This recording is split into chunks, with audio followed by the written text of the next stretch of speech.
Hello everyone. आज से हम स्टार्ट कर रहे हैं सीवीएस सिस्टम। और सीवीएस सिस्टम आपको डेली यूट्यूब के ऊपर मिलेगा और इसमें डेली हमारी एक क्लास हुआ करेगी, 1 घंटे की। दो क्लास दो पार्ट्स के अंदर होगा। तो उसमें हम कोशिश करेंगे कि 20 से 22 दिन के अंदर जो सीवीएस सिस्टम है ये 100% आपका कंप्लीट हो जाए।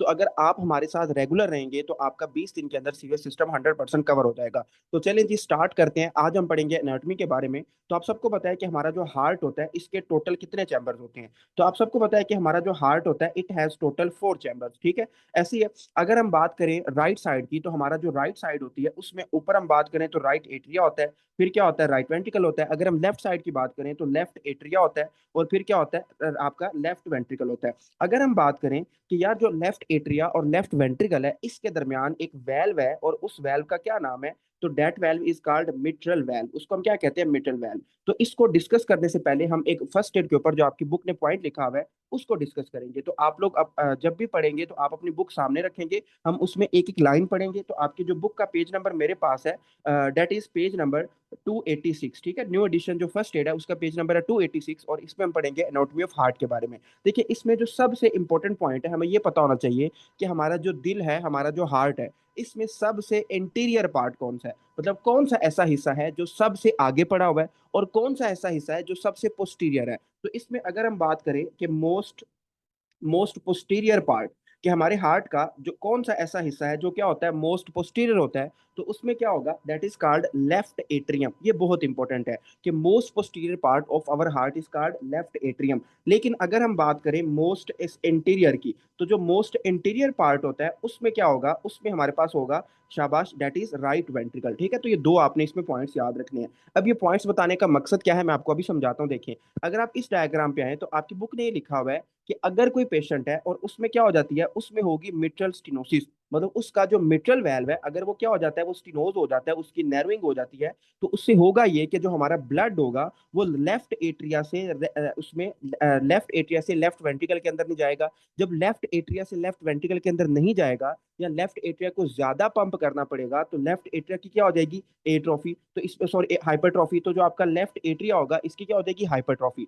तो यहाँ पे हम ये बात लिख सकते हैं कि यार जब भी किसी बंदे को क्या होगा, मिट्रल स्टिनोसिस होगी, तो मिट्रल स्टिनोसिस का जो बंदा होता है उसमें क्या होता है, लेफ्ट एट्रियल हाइपरट्रॉफी। जब भी लेफ्ट एट्रियल हाइपरट्रॉफी होगी तो ये क्या करेगा, देखिए अब जो लेफ्ट एट्रिया ये तो हमारा मोस्ट पोस्टीरियर पड़ा हुआ है। तो अगर ये मोस्ट पोस्टीरियर पड़ा हुआ है तो ये क्या करेगा, इट विल कंप्रेस। ये क्या करेगा, ये आपका कंप्रेस करेगा। किसको कंप्रेस करेगा, जो वहां पे स्ट्रक्चर्स पड़े हुए हैं। अब वहां पे क्या क्या स्ट्रक्चर पड़े हो सकते हैं, शाबाश, वहां पे हमारी एसोफेगस पड़ी हो सकती है। उसके अलावा और क्या हो सकता है, इसमें एसोफेगस हो सकता है। उसके अलावा हमारी जो very very important that is left left recurrent laryngeal nerve, ठीक है, लेफ्ट रिकरेंट लरेंजियल नर्व हो सकती है। तो जब भी किसी बंदे को मेटल स्टेनोसिस होता है तो उसमें क्या होता है, लेफ्ट एट्रियल हाइपरट्रॉफी की वजह से उसमें जो एसोफेगस और लेफ्ट रिकरेंट लरेंजियल नर्व है ये कंप्रेस हो सकती है। तो आप मुझे ये बताएं कि अगर आपकी जो एसोफेगस है अगर वो कंप्रेस हो रही है तो उससे क्या होगा, उससे आपके क्या होगा, डिस्फेजिया। डिस्फेजिया हम किसको कहते हैं, कि आपको कोई भी खाना निगलने में मसला होगा। यू आपको मतलब जब भी कोई चीज आप स्वेलो करेंगे तो आपको डिफिकल्टी होगी। उसके अलावा अगर हम बात करें तो लेफ्ट रिकरेंट लरेंजियल नर्व जब भी कंप्रेस होती है, तो ये एमसीक्यू भी बहुत कॉमनली पूछा जाता है कि compression of left recurrent laryngeal nerve, तो इट विल कॉज, शाबाश, इसमें क्या होगा कि जो पेशेंट होगा उसमें क्या होगी, हॉर्सनेस ऑफ वॉइस होगी, ठीक है। तो उसमें क्या होगा, हॉर्सनेस ऑफ वॉइस। तो आपने याद रखना है कि इसमें क्या होगा, अगर कोई बंदा है और उसके अंदर मेटल स्टोसिस की वजह से लेफ्ट एट्रियल हाइपरट्रॉफी होती है तो एसोफेगस और लेफ्ट रिकरेंट लरेंजियल नर्व ये दोनों कंप्रेस होंगी। जब ये दोनों कंप्रेस होंगी तो उससे एक तो डिस्फेजिया होगा और क्या होगा, हॉर्सनेस ऑफ वॉइस होगी। सिंपल सी बात है। उसके अलावा आपने इसमें एक और चीज ये याद रखनी है कि ये जो सिंड्रोम है, देखिए ये पूरा एक सिंड्रोम है ना। तो मेटल स्टेनोसिस की वजह से अगर आपको ये सिम्टम्स आ रही हैं तो इन इस सिंड्रोम को हम क्या कहेंगे, Ortner syndrome, that is called Ortner syndrome. तो पहली जो आज हम कॉन्सेप्ट पढ़ेंगे, व्हाट इज ऑर्टनर सिंड्रोम, आपने कहना है कि मिट्रल स्टेनोसिस की वजह से आपकी जो एसोफेगस होती है या जो लेफ्ट रिकरेंट लरेंजियल नर्व होती है ये क्या होती है, ये कंप्रेस होती है, जिसको हम कहते हैं ऑर्टनर सिंड्रोम, ठीक है। उसके बाद हमारा एक बहुत इंपॉर्टेंट टॉपिक है that is about right ventricle. अब देखिए जो राइट वेंट्रिकल है ये आपका फ्रंट पे पड़ा होता है। तो इसमें जो पहली बात ये है आपने याद रखनी है कि जो राइट वेंट्रिकल होता है, ठीक है, जो राइट वेंट्रिकल होता है ये क्या है, इट इज मोस्ट इंटीरियर, ठीक है। एक तो ये क्या होता है, it is most interior part, कि हमारे हार्ट का जो सबसे इंटीरियर पार्ट होता है उसका नाम क्या है, that is called right ventricle. अब जो राइट वेंट्रिकल है ना, इसमें आपने जो एक दो बातें याद रखनी वो ये है कि एक तो ये मोस्ट इंटीरियर है, और जब भी हमारी चेस्ट के ऊपर, फर्ज करें एक बंदा है और उसको स्टैबिंग होती है, मतलब उसकी चेस्ट के ऊपर कोई चाकू से हमला कर देता है, जिसको स्टैबिंग कहते हैं।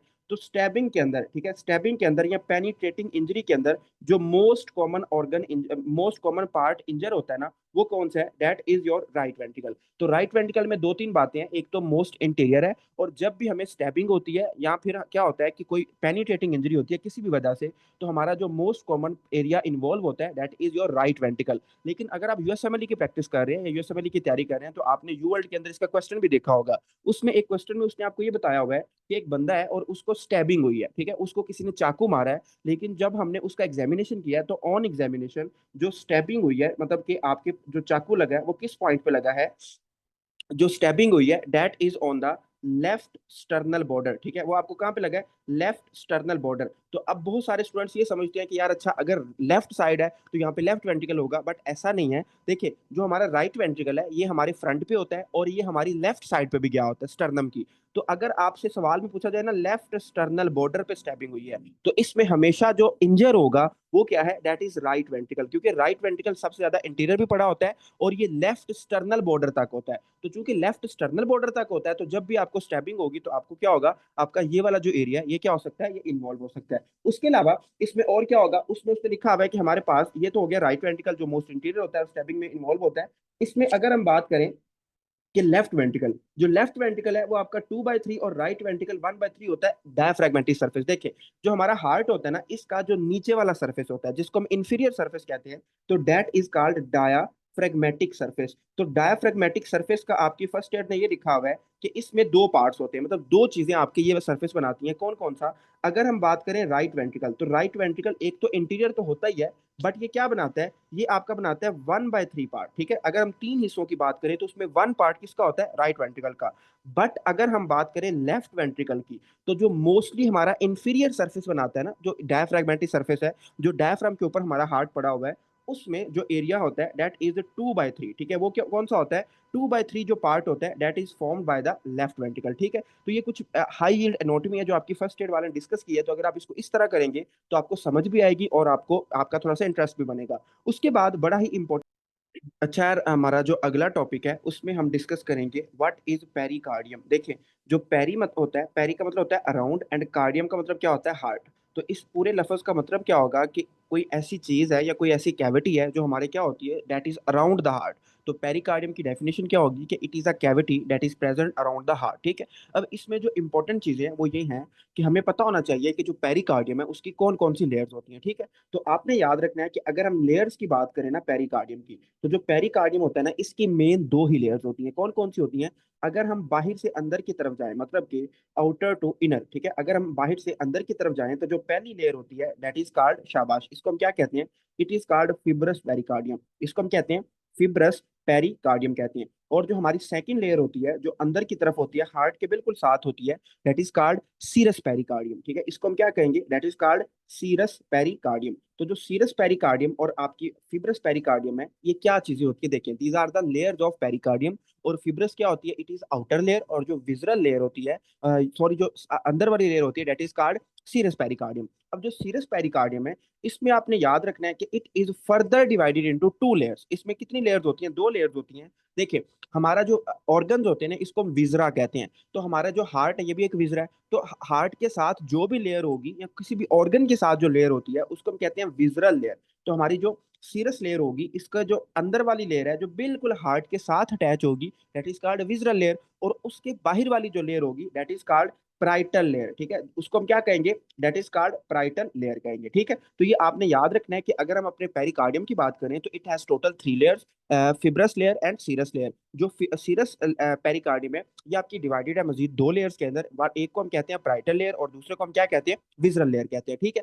उसके बाद जो इसमें बहुत बहुत इंपॉर्टेंट बात है, जो स्टूडेंट्स यहाँ पे गलती करते हैं, वो ये समझते हैं कि यार इसके दरमियान जो कैविटी होती है ना, वो आपकी फिब्रस और सीरस के दरमियान होती है, बल्कि ऐसा नहीं होता। इसको आप क्लियर कट के अपनी बुक पे अंडरलाइन भी कर दें कि हमारी जो पेरिकार्डियल कैविटी होती है ना, इनके दरमियान जो खाली जगह होती है वो कहाँ पे होती है? तो that is present in between the parietal and visceral layer, ठीक है। तो आपने याद रखना है कि जो पेरिकार्डियल कैविटी होती है, pericardial cavity that is present in the parietal and visceral layer. ठीक है, प्राइटल और विजरल लेयर के दरमियान जो कैविटी होगी उसको हम क्या कहेंगे, पेरियल कैविटी कहेंगे। ठीक है, तो ये चीज याद रखनी, that is very very important. ठीक है, उसके बाद आप कहते हैं कि अच्छा ये तो हमें समझ आ गया है कि यार फिब्रस पेरिकार्डियम क्या होता है, सीरस पेरिकार्डियम क्या होता है, बट अगर आपको इसमें ये पता होना चाहिए कि यार जो पेरिकार्डियल कैविटी होती है, अगर इसके अंदर क्या हो जाए, अगर इसके अंदर जो फ्लूइड है वो एक्यूमुलेट हो जाए, तो अगर हमारा जो फ्लूइड है वो क्या हो जाए, if it is accumulated in the pericardial cavity, तो इस कंडीशन को हम क्या कहते हैं। देखिए इसमें दो चीजें आती हैं।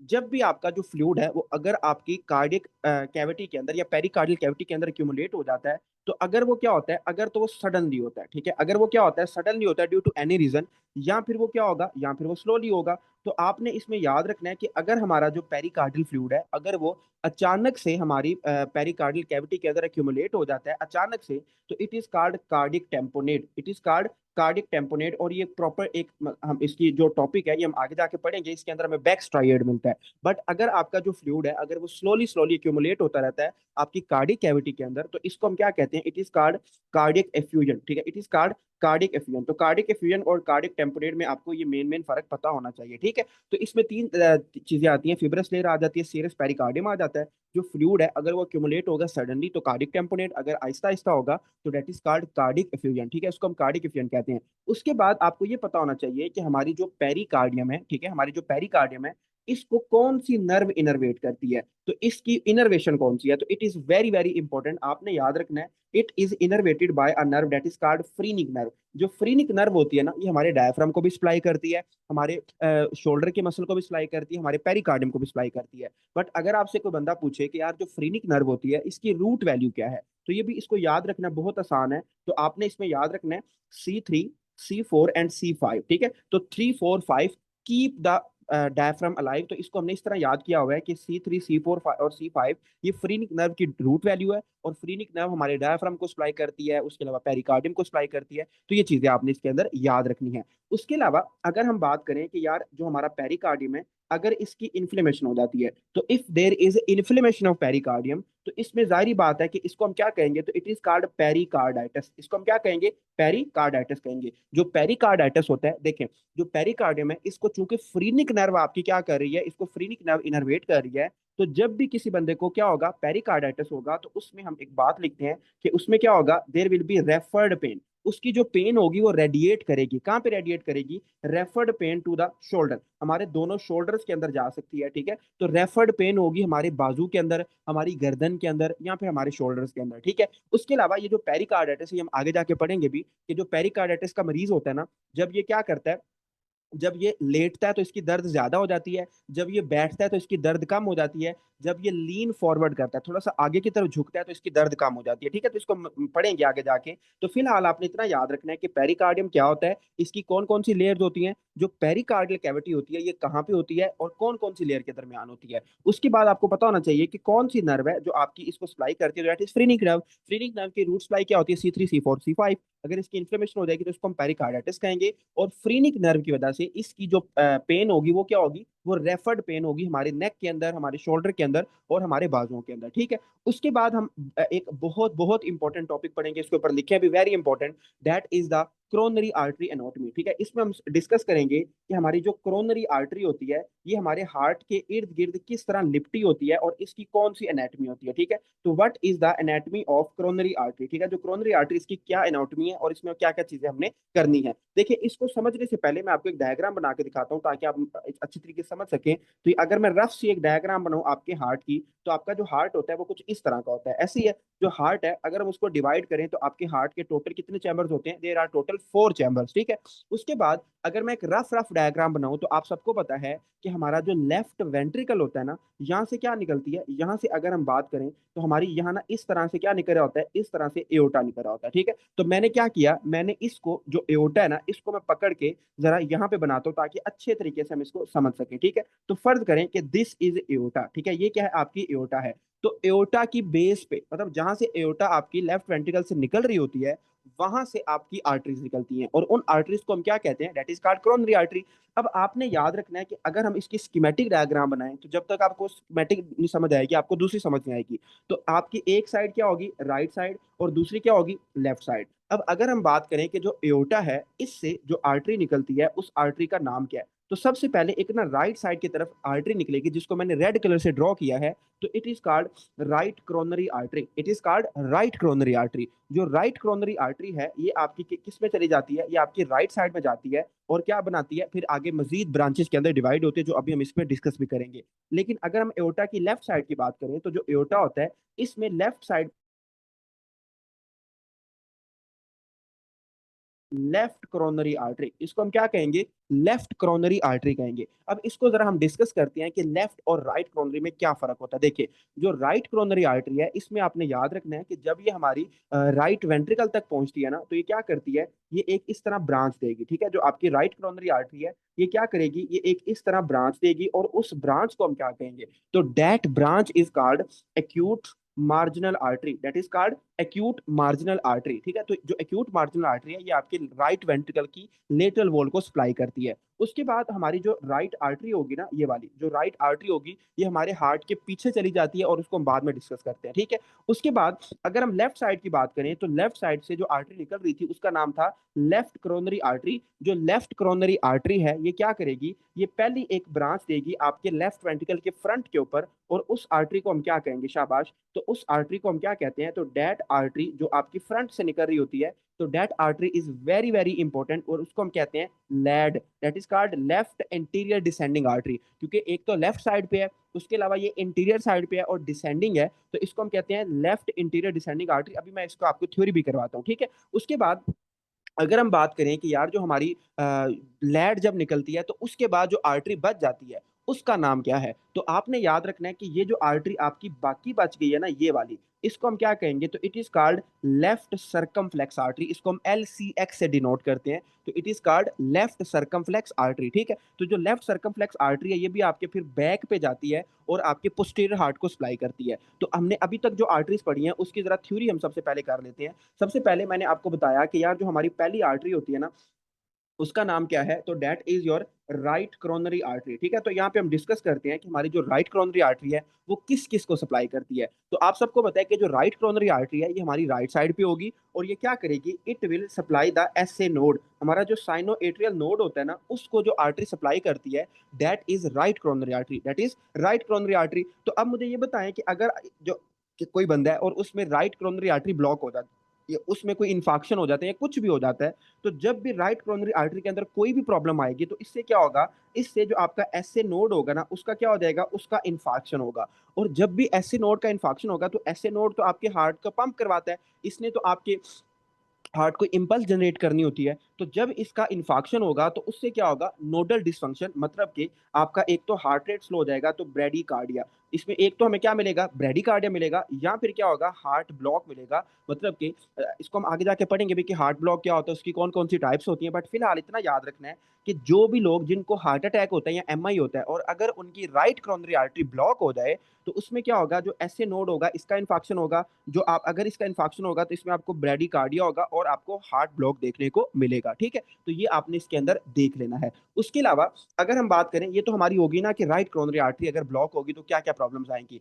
लेकिन इसमें जो सबसे ज्यादा MCQs पूछा जाता है वो आता है लेफ्ट इंटीरियर डिसेंडिंग आर्टरी, ठीक है, दैट इज कॉल्ड लैड, ठीक है। तो जो आपकी लैड होती है, अगर इसमें अगर कोई भी प्रॉब्लम आएगी तो क्या होगा, तो इसमें सबसे पहले जो सबसे ज्यादा MCQs पूछा जाता है वो ये होता है कि लैड सप्लाई करती है इंटीरियर इंटीरियर सरफेस, ठीक है, interior surface of left ventricle. हमारा जो लेफ्ट वेंट्रिकल का इंटीरियर वॉल है ना, उसको जो आर्टरी सप्लाई करती है उसका नाम है लेफ्ट इंटीरियर डिसेंडिंग आर्टरी। और जब भी हमें इंटीरियर वॉल MI होता है, तो इंटीरियर वॉल MI के अंदर जो आपकी आर्टरी ऑक्यूलूड होती है, दैट इज योर लैड, वो कौन सी होती है, लैड होती है। उसके अलावा इसमें याद रखना है कि सबसे ज्यादा जो लोगों के अंदर आर्टरी ऑक्यूलूड होती है, तो मोस्ट कॉमन ऑक्यूलूडेड, ठीक है, ये सबसे ज्यादा ब्लॉक होती है, इसके अंदर सबसे ज्यादा प्रॉब्लम आती है। उसके अलावा इसमें आपने एक और चीज याद रखनी है कि जो आपकी लेफ्ट इंटीरियर डिसेंडिंग आर्टरी है ये सप्लाई करती है किसको, इंटीरियर 2/3 को, ठीक है। इंटीरियर 2/3 किसका, इंटरवेंट्रिकुलर सेप्टम को। तो हमारा जो इंटरवेंट्रिकुलर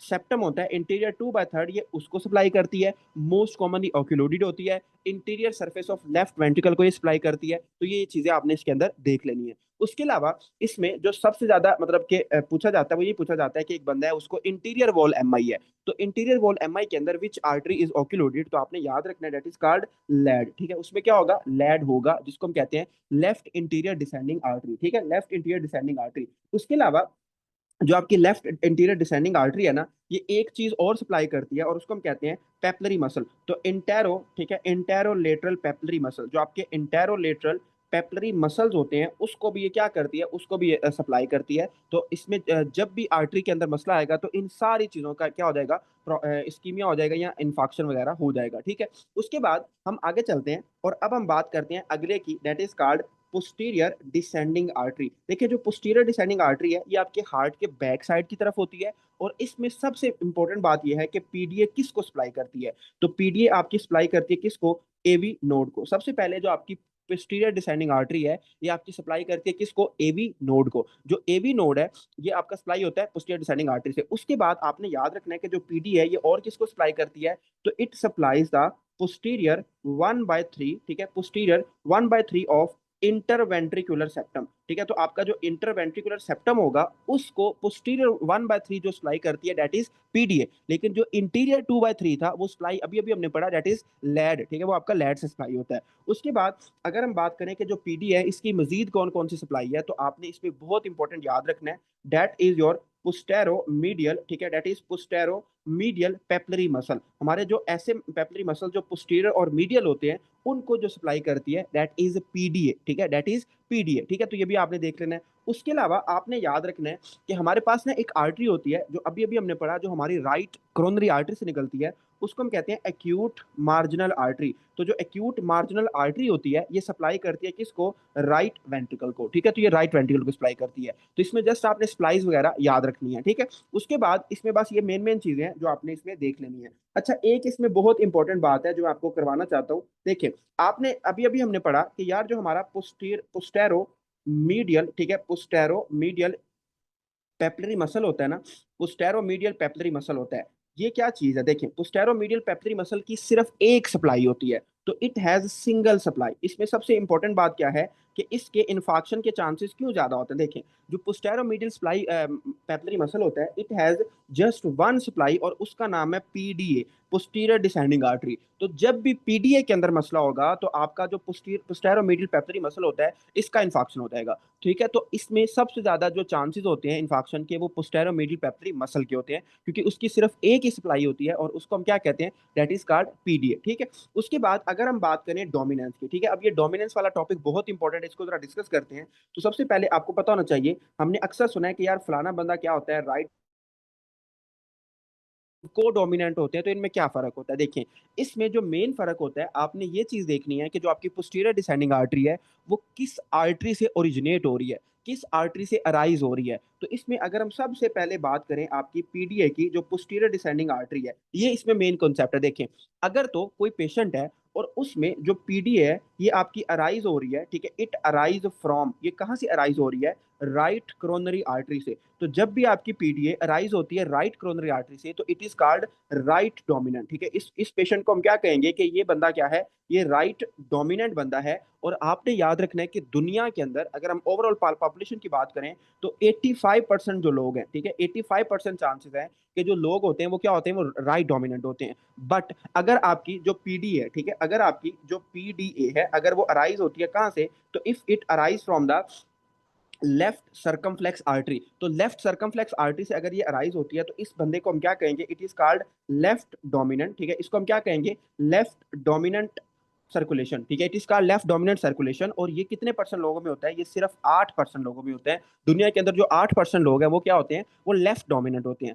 बट अगर हम बात करें कि कुछ ऐसे भी लोग होते हैं जिनमें क्या होता है कि जो आपकी पीडी होती है, ठीक है, पोस्टीरियर डिसेंडिंग आर्टरी, ये आपकी अराइज करती है, कहाँ से अराइज करती है, it arise both from the left circumflex and right coronary. ठीक है, ये दोनों से मतलब लेफ्ट और राइट दोनों आर्टरी से अगर ये अराइज हो रही होती है तो ये दुनिया के 7% लोगों में होता है। और इस बंदे को हम क्या कहेंगे, इट इज कॉल्ड को डोमिनेंट सर्कुलेशन। ठीक है, इसको हम क्या कहेंगे, को डोमिनेंट सर्कुलेशन। तो ये बहुत आसान है, देखें जहां से आपकी पीडीए राइज होगी वही आपका डोमिनेंट होगा। मतलब कि अगर राइट कोरोनरी आर्टरी से हो रही है तो it is called right dominant, अगर लेफ्ट सर्कमफ्लेक्स से हो रही है तो लेफ्ट डोमिनेंट, और अगर दोनों से हो रही है तो इट इज कॉल्ड लेफ्ट को डोमिनेंट। ठीक है, इसको हम को डोमिनेंट कहेंगे। ठीक है, इसमें और कोई खास मसले वाली बात नहीं है। ठीक है, अच्छा इसमें एक चीज रह गई है जो मैंने आपको मतलब फोकस भी करवाना है, क्योंकि यूवर्ल्ड के अंदर इसका क्वेश्चन भी है। देखें, इसमें एक चीज आपने लाजमी लाजमी करनी है, और वो ये है कि हमारे जो पेपलरी मसल होते हैं ना, देखें हमारे जो पेपलरी मसल होते हैं वो कौन कौन से होते हैं। देखिए, जो एक पेपलरी मसल ग्रुप होता है उसको हम क्या कहते हैं, that is called anterior papillary muscle. ठीक है, that is called anterolateral papillary muscle. और जो दूसरे मसल्स होते हैं उसको हम क्या कहते हैं, डेट इज कॉल्ड पुस्टेरोलेटरल। ठीक है, तो उसको मैंने नाम लिखा पोस्टीरियर पेपलरी मसल। ठीक है, तो इसमें एक चीज जो पूछी जाती है आपसे वो ये है कि जो इंटीरियर पेपलरी मसल होगा इसकी कौन कौन सी सप्लाई होती है। तो आपने कहना है जो इंटीरियर पेपलरी मसल होता है ना, it has dual blood supply, इसकी डुअल ब्लड सप्लाई होती है। और कौन कौन सी होती है, लेड वाली, ठीक है, लेफ्ट इंटीरियर डिसेंडिंग वाली और लेफ्ट सरकमफ्लेक्स वाली। बट अगर हम पोस्टीरियर पेपलरी की बात करें तो जो पोस्टीरियर पेपलरी होता है इस बेचारे के पास एक ही सप्लाई होती है, तो it has single blood supply. और उस सिंगल ब्लड सप्लाई का नाम क्या है, पीडी है। तो जब भी आपकी पीडीए ब्लॉक होगी तो इसमें क्या होगा, पोस्टीरियर पेपलरी मसल का इन्फेक्शन होगा, जिससे क्या होगा कि ज्यादा चांसेस जो हमारे पास होते हैं वो पोस्टीरियर पेपलरी मसल के इन्फेक्शन के होते हैं। क्यों, क्योंकि उसकी जो सिंगल ब्लड सप्लाई होती है। ठीक है, तो this is all about anatomy of CVS system. बाकी इसके बाद हम फिजियोलॉजी स्टार्ट करेंगे, तो हमारे डेली आधे घंटे का एक पार्ट हुआ करेगा और डेली आपको 2 वीडियोस मिला करेंगी। आपका कोई भी क्वेश्चन होता है या जो भी आपका फीडबैक होता है, अगर आप कोई चीज़ इंप्रूव करवाना चाहते हैं या कोई मिस्टेक वगैरह हो जाती है तो आप कमेंट सेक्शन में हमें लाजमी बताएंगे, तो हमें बड़ी खुशी होगी। ठीक है, आप सबका बहुत बहुत शुक्रिया।